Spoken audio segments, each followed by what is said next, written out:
Түркістан облысы Төле би ауданында қос ауыл сапалы газбен қамтылды. Мәдени және Сарқырама тұрғындары биыл жылусыз қалып қыстан әзер шыққан еді. Енді міне тұрақты көгілдір отынға қол жеткізіп отыр.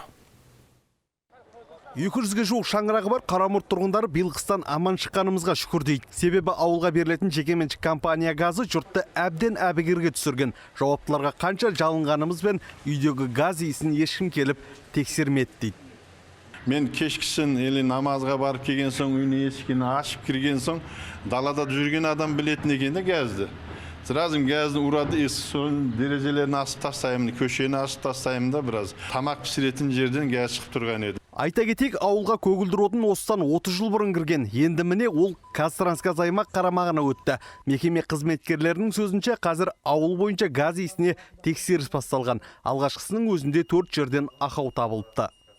Жекеменшік фирма болғаннан кейін бұл кезінде 80 жылдары производство кооператив колхоздан өтіп, осы салынғаннан кейін бірде-бір тиын жұмсалмаған. Енді ұлттық оператор барлық ақауларын анықтайды. Анықталғаннан кейін жоспар құрып, сол ақауларды реттеуге келесі қысқа дайындық жұмыстарын жасайды. Егер жекеменшік компаниялардың салғырттығы жалғаса берсе, аймақта адамдардың газдан улану фактілері тоқтамайды дейді мамандар. Сондықтан да дер кезінде әкімдікке арыз жазуға кеңес береді.